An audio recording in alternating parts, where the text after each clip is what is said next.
कृष्णाय वासुदेवाय हरये परमात्मने प्रणतक्लेशनाशाय गोविन्दाय नमो नमः।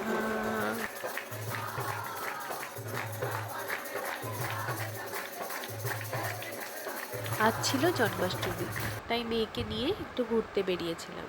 সেখানে ঘুরতে গিয়ে কিছু এমন মুহূর্তের সাক্ষী হলাম যার ছোট্ট একটি ভিডিও করেছিলাম। অন্যান্য দিনের তুলনায় আজকে একটু ভিড় বেশি ছিল। সকালের দিকে নাকি এর থেকেও প্রচুর ভিড় ছিল, ওই জন্য আমরা আসিনি, বিকালের দিকে এসেছি। আমরা যখন এসেছি ততক্ষণে মায়ের আরতি শুরু হয়ে গেছিল।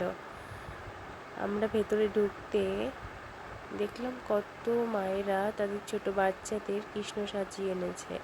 এখানে বিভিন্ন অনুষ্ঠান হচ্ছিল। মন্দিরের অন্য পাশে ছোট বড় দাদা ভাইয়েরা এত সুন্দর গানের আসর বসিয়েছে, যেটা সবাই দাঁড়িয়ে দেখছে। যেহেতু কিছুদিন আগে ঝুলন ছিল, সেই জন্য মন্দিরের কিছুটা অংশ সাজানো ছিল।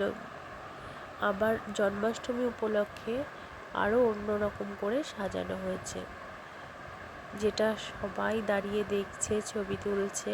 অনেকেই জানে এখানে রাস বিখ্যাত, রাসেতেও এগুলো থাকে। যেহেতু মায়ের আরতি শুরু হয়ে গেছিলো, আর ভিডিও না করে ফোন ব্যাগে পরে মায়ের আরতিতে দাঁড়িয়ে পড়লাম।